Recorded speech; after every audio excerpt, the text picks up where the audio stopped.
ख्रिस्ताच्या पवित्र नावामध्ये आपल्या सर्वांना सलाम। या तिमाहीसाठी आपण एक नवीन मालिका सुरू करीत आहोत आणि या नवीन मालिकेचं नाव आहे परमेश्वरावर लक्ष केंद्रित करणे। या संपूर्ण तिमाहीकरिता आणि या मालिकेमध्ये आपण सर्वजण शिकणार आहोत की आपल्या प्रत्येकांना का गरज आहे परमेश्वरावर लक्ष केंद्रित करण्याची आणि आपण परमेश्वरावर आपलं लक्ष कशा रीतीने केंद्रित करू शकतो। या तिमाहीभरासाठी आपण वेगवेगळ्या लोकांबद्दल शिकणार आहोत, त्यांच्या जीवनातल्या घटना आपण शिकणार आहोत आणि आपल्या देखील वैयक्तिक जीवनामध्ये ज्या गोष्टी उणीवता आहेत त्या आपण या वचनाद्वारे भरून काढणार आहोत। आजपासून ही जी नवीन मालिका आपण सुरू करीत आहोत, आजचा पहिला संदेश आहे आणि या पहिल्या संदेशाचं शीर्षक आहे परमेश्वर आमचे सामर्थ्य। आणि आजच्या संदेशामध्ये आपण हबक्कूक बद्दल शिकून घेणार आहोत आणि हबक्कूक परमेश्वरावर कशा रीतीने लक्ष आपलं केंद्रित करत आहे आणि आपल्याला देखील शिकवत आहे, तो भाग आज आपण हाताळणार आहोत। या वचनापर्यंत जाण्या अगोदर आपण दोन शब्दाची प्रार्थना करूया। स्तुतीस पात्र भयास योग्य अशा आमच्या जिवंत प्रेमळ परमेश्वर पित्या, धन्यवाद देतो ही सुंदर अशी वेळ तू आम्हा सर्वांच्या जीवनी जोडलेली आहेस। परत एक वार परमेश्वर प्रभू, आम्ही आमचं लक्ष तुझ्यावर केंद्रित करावं, यासाठी तुझी वचनं आम्हाला काय शिकवतात याचा अभ्यास आम्ही सर्वजण करत असताना प्रार्थना करतो तुझ्या पवित्र आत्म्यानं आम्हाला तू भर आणि प्रभू पित्या, आम्हा सर्वांच्या जीवनामध्ये या सर्व व्यस्तपणामध्ये आमचं लक्ष फक्त तुझ्यावर केंद्रित व्हावं असं तुझ्या ते दयेन कृपेने कर। इथून पुढची वेळ तुझ्या स्वाधीन करून प्रार्थना प्रभू येशूच्या नावात करतो, आमेन। आपण हबक्कूकच्या पुस्तकामधून शिकत आहोत की हबक्कूक आपल्या सर्वांना काय शिकवित आहे। आपण पाहतो की आपल्या प्रत्येकाच्या जीवनामध्ये अशा काही दुःखित घटना घडतात ज्याची आपण अपेक्षा केलेली नाही। अशा काही शोकांतिका घडतात ज्याबद्दल आपण कधीही विचार केलेला नसेल। अशा काही अडचणीमध्ये आपण सर्वजण सापडतो ज्याच्याबद्दल आपल्याला माहीत नव्हतं की ही गोष्ट आपल्या जीवनामध्ये का आलेली आहे आणि कशामुळे। आणि अशा परिस्थितीमध्ये अडकलेला असताना आपण सर्वजण विचलित होतो। आपल्या प्रत्येकाचा अनेक वेळेस आपला जो विश्वास आहे तो देखील डगमगतो। मनामध्ये अनेक सारे प्रश्न येतात, अनेक साऱ्या शंका येतात आणि अशा परिस्थितीमध्ये आपण काय केलं पाहिजे। ज्यावेळेस मन उतावळं झालेलं आहे, आपल्याला समजत नसतं आणि आपण आपलं सर्व गाऱ्हाणं परमेश्वराजवळ घेऊन जातो आणि परमेश्वर खात्रीनं आपल्या सर्वांची प्रार्थना ऐकतो, या विश्वासानं आपण देवाजवळ जात असतो।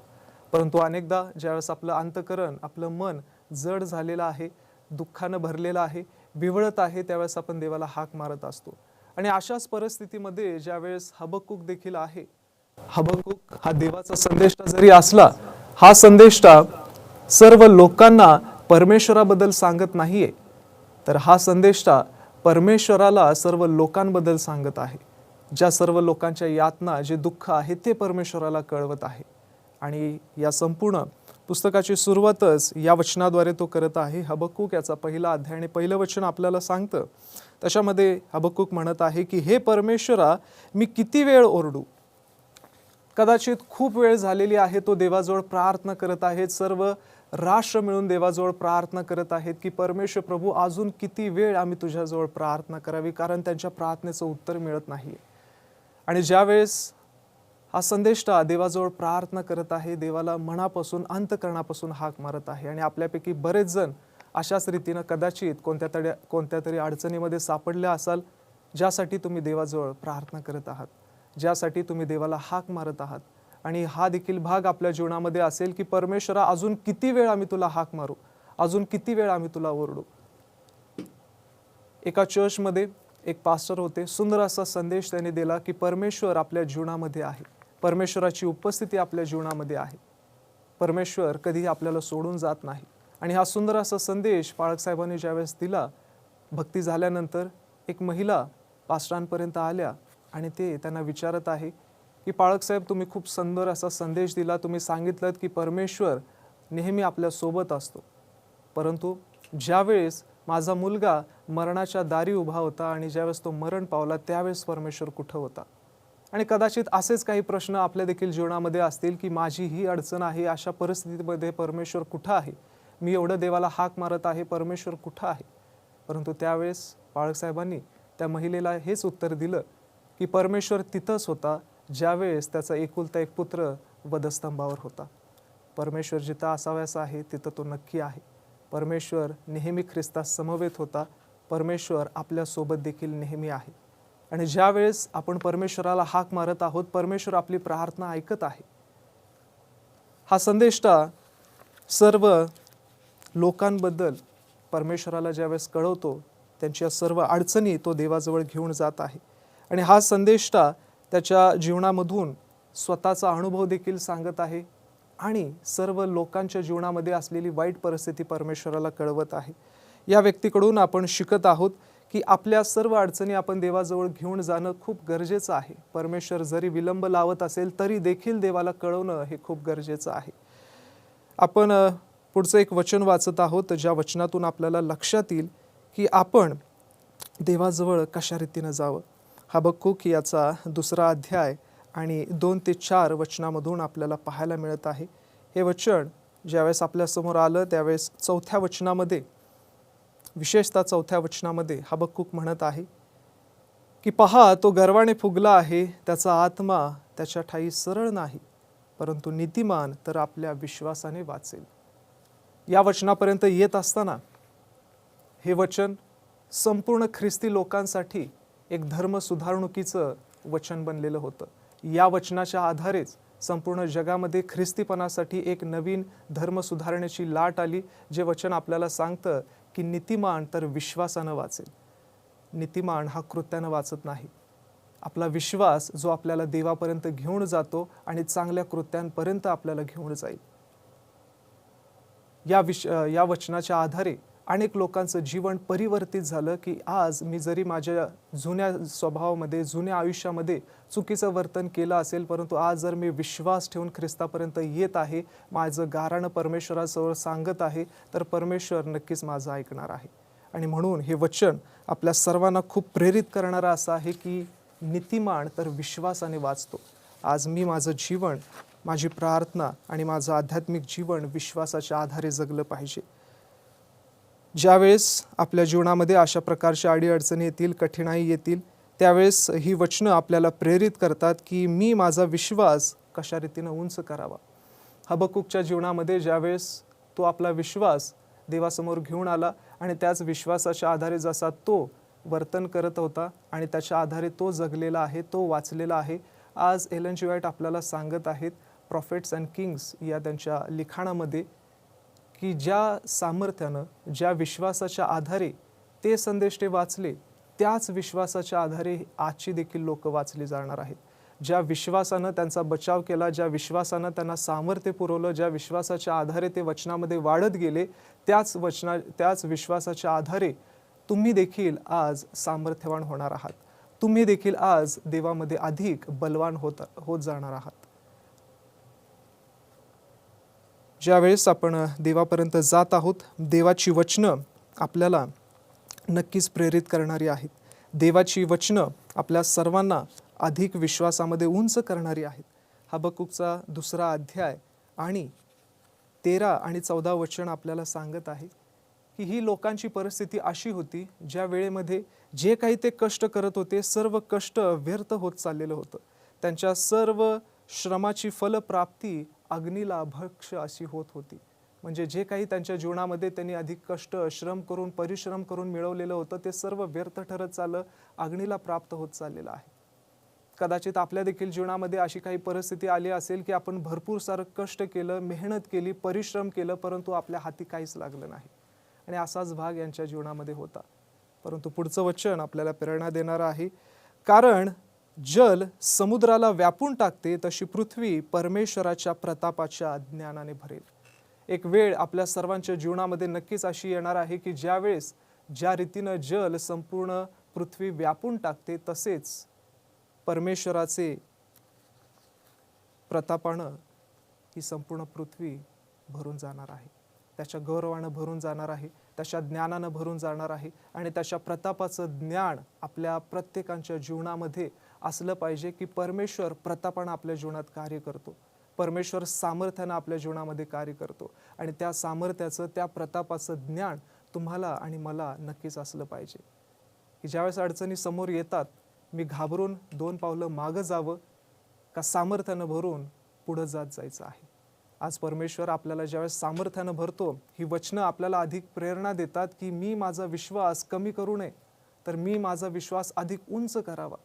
कारण परमेश्वर हा प्रतापानं भरलेला आहे. परमेश्वर हा सामर्थ्याचा देव आहे. परमेश्वर मला बळ देणारा देव आहे. आणि पृथ्वी, संपूर्ण पृथ्वी ही तिच्या प्रतापाच्या ज्ञानानं भरणारी आहे. ज्यावेळेस हे सर्व गाराणं हबक्कूकनं परमेश्वराला सांगितलेलं आहे, आपण 3ऱ्या अध्यायापर्यंत येतो, ज्या अध्यायामध्ये आपल्याला आता हबक्कूक देवाबद्दल एक गीत रचताना दिसत आहे. ज्या गीतांमध्ये देवाची स्तुती होत आहे, ज्या गीतांमध्ये देवाला गौरवलं जात आहे, ज्या गीतांमध्ये परमेश्वराची आराधना होत आहे.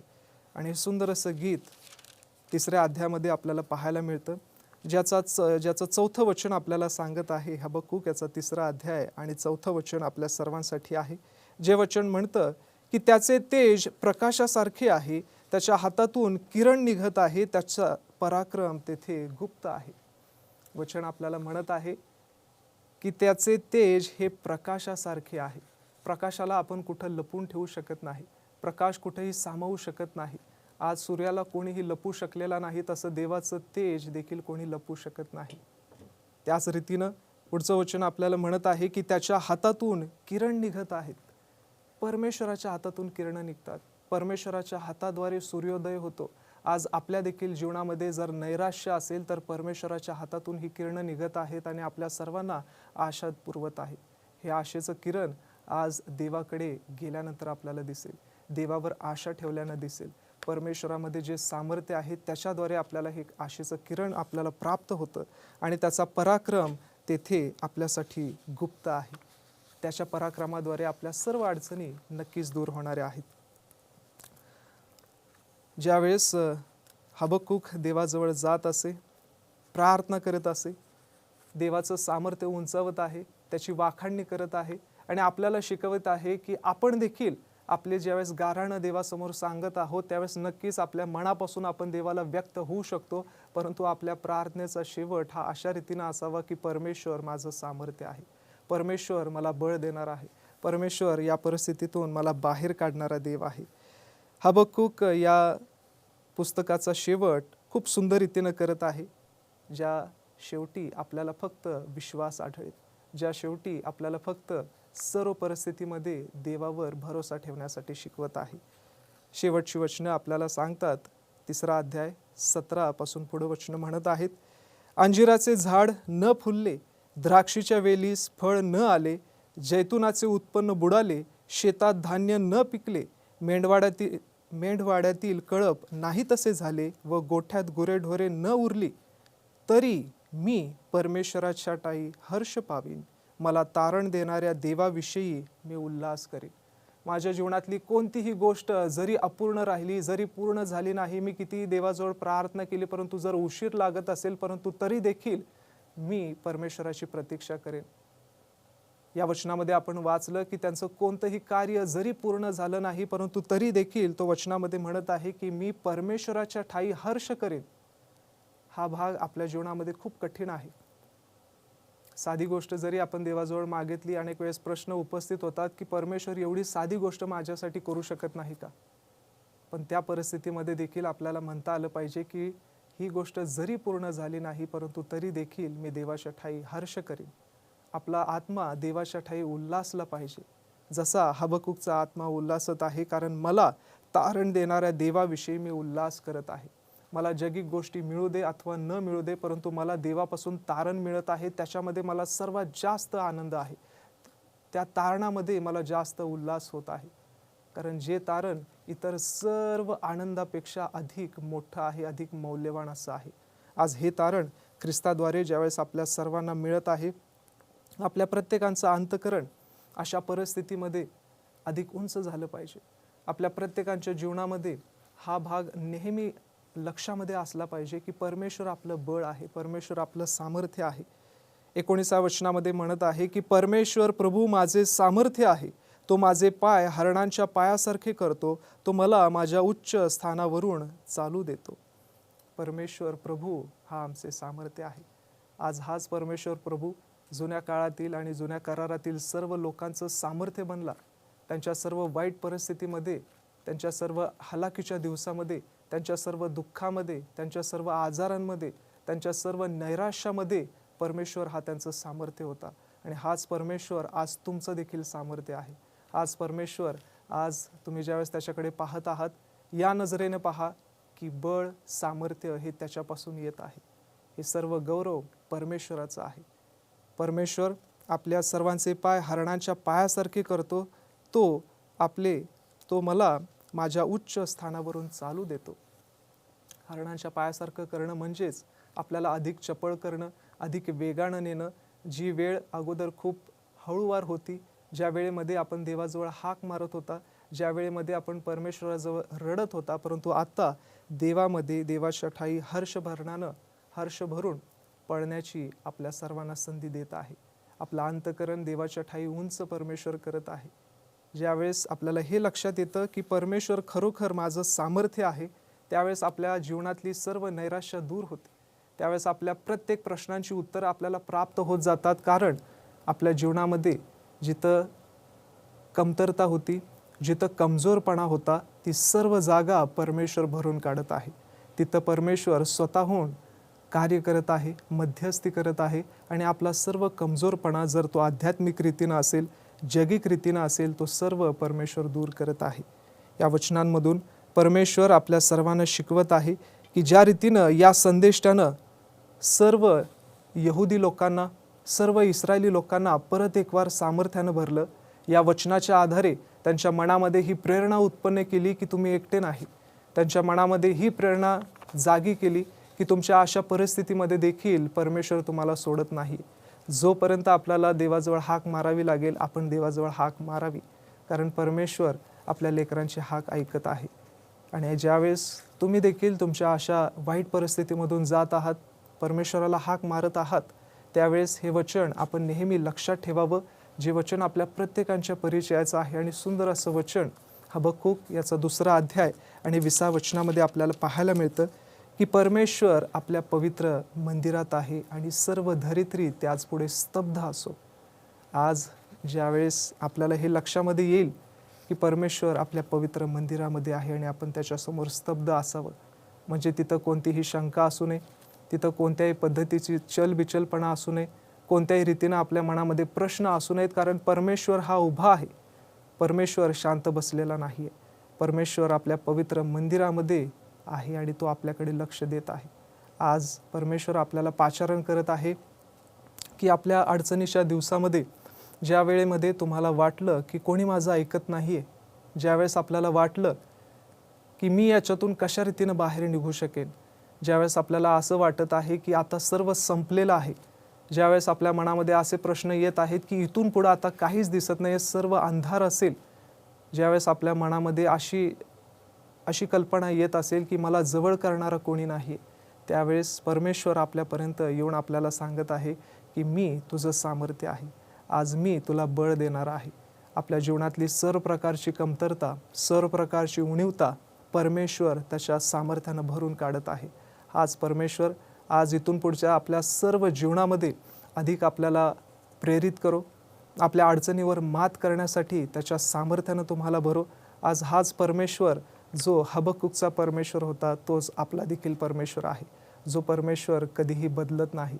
ज्या परमेश्वरानं त्या लोकांकडे लक्ष पुरवलं, तोच परमेश्वर आज तुमच्याकडे देखील लक्ष देणार आहे. आणि ज्या सामर्थ्यानं आज परमेश्वर कार्य करत आहे, त्या सामर्थ्याला आपल्या जीवनामध्ये येण्यासाठी परवानगी द्या. त्या सामर्थ्याला आपल्या अंतःकरणावर कार्य करू द्या. त्या सामर्थ्यानं आपल्या सर्वांचं जीवन बदललेलं स्वतःला पाहू द्या. येणारे आपले सर्व वंशज, येणारे आपल्या अवतीभोवतीची सर्व लोक तुमच्यामध्ये देवाच्या सामर्थ्याला पाहू देत. आज ज्यावेळेस तुम्ही येणाऱ्या दिवसामध्ये घरातून बाहेर निघाल, कामाच्या ठिकाणी असाल, शिक्षणाच्या ठिकाणी असाल, किंवा घरातली कामं असतील, किंवा कोणाशी तुम्ही भेटाल, त्या सर्वांना देवाचं सामर्थ्य तुम्हामध्ये दिसू दे. आज हे देवाचं सामर्थ्य साधारण नाही आहे. आज हे देवाचं सामर्थ्य स्वर्गीय आहे आणि जे स्वर्गीय असेल ते नक्कीच उत्तम आहे. आज ह्या सर्व उत्तम गोष्टी ज्यावेळेस परमेश्वर तुम्हाला देत आहे, ते इतरांपेक्षा वेगळी तुम्हा सर्वांमध्ये दिसू दे आणि आपल्या प्रत्येकाचं जीवन हे देवाला समर्पित असं असू दे. आज या वचनाच्या आधारे आपण शिकलेले आहोत की आपण कशा रीतीनं आपलं सर्वांचं लक्ष देवावर केंद्रित केलं पाहिजे, कारण त्याच्याद्वारे आपल्याला बळ आणि सामर्थ्य येत आहे. तर चला आपण सर्वजण परत एकवार आपल्या वैयक्तिक जीवनामध्ये व्यस्तपणाच्या जीवनातून बाहेर निघून देवाकडे आपलं लक्ष केंद्रित करूया. परमेश्वर हा आपल्या सर्वांचं सामर्थ्य आहे.